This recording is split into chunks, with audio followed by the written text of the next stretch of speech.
বৌমা শাশুড়ির এই ঝগড়ার প্রধান কারণ হচ্ছে জেনারেশন গ্যাপ, ঠিক কিনা? শাশুড়ি এক জেনারেশনের আর বৌমা আরেক জেনারেশনের। শাশুড়ি ভাবে একরকম, বৌমা ভাবে আরেক রকম। শাশুড়ি চায় বউর উপর খবরদারি করতে, বউ চায় শাশুড়ির উপর খবরদারি করতে। এই ডমিনেটিং এর কারণে কিলাকিলি আছে না নাই? এটা ঠিক না। আমার শাশুড়ি মায়েরা যারা আছেন, প্রথমে শাশুড়ি দিয়ে শুরু করি। আমার মাইকের আওয়াজ যে ঘরগুলোতে যায়, আমার শাশুড়ি মাদেরকে বলবো, বউদের উপর অত্যাচার করবেন না। ছেলেরে প্রশ্ন করে, তোর কাছে তোর বউ বড় না আমি বড়? আছে না নাই? এটা একটা প্রশ্ন হইল। তোর বউ বড় না আমি বড়? দুইজনেই বড়।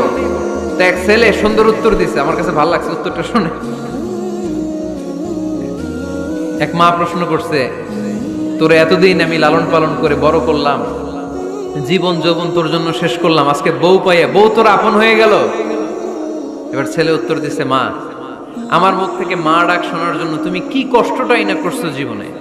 10 মাস আমারে পেটে ধারণ করলা, খাইতে পারো নাই, বমি করছো, খালি ওষুধ খাইছো, তোমার পেট কেটে আমারে বের করা হয়েছে, 2 বছর আমারে দুধ খাওয়াইছো, পেশাব পায়খানা পরিষ্কার করেছো।